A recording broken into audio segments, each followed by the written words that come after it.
Por cuarta ocasión, debido a las presiones de la inflación, debido a que todo pues empieza a estar más caro, asuntos ahí que tienen que ver con lo que los economistas llaman la ley de las ofertas y las demandas, y después de la pandemia y de las broncas internas, ya sabe. Bueno, pues el Banco de México decide por cuarta ocasión, le repito, subir la tasa de interés. ¿Esto cómo afecta, querido Pedro Tello? Muy buenos días.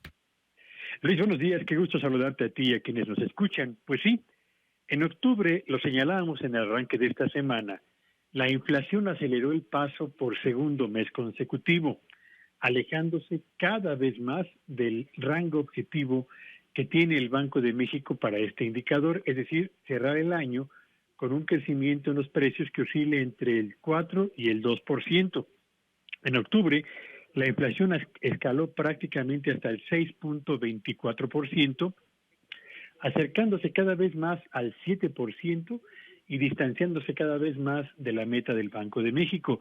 Esta circunstancia, una inflación que no cede y presiones inflacionarias que están ahí todavía contenidas y que seguramente van a impulsar al alza los precios en lo que resta del presente año, llevaron al Banco de México a utilizar la medicina que tiene a su disposición para contener el proceso inflacionario, es decir, elevar el precio del dinero, encarecer la tasa de interés, en esta ocasión en razón de 25 puntos base, para colocar el precio del dinero entre los bancos en 5%, lo que sin duda alguna va a propiciar en lo inmediato que la tasa de interés de las tarjetas de crédito, que es el instrumento que generalmente registra de inmediato los ajustes que decreta el Banco de México, se eleven y haga más difícil todavía el pago de las deudas que con tarjeta han adquirido quienes han utilizado el famoso poder de su firma, y para quienes en este Buen Fin no midan apropiadamente sus capacidades de compra, Luis, y deciden utilizar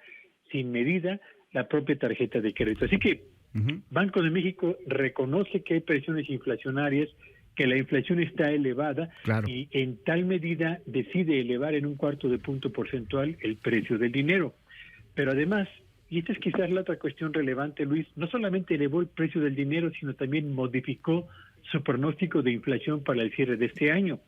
Ahora está pensando el Banco de México que tendremos una inflación en el último trimestre de este 2021 del 6.8%, es decir, muy cerca ya del 7%, y estima que en el primer trimestre del próximo año, es decir, en el periodo enero, febrero, marzo del 2022, la economía mexicana va a tener una inflación cercana al 6.2%. Es decir, nos esperan los 2 últimos meses de este año con alta inflación y los 3 primeros del siguiente con nivel de precios que todavía va a seguir siendo elevado, manteniendo en jaque a la economía familiar, Luis.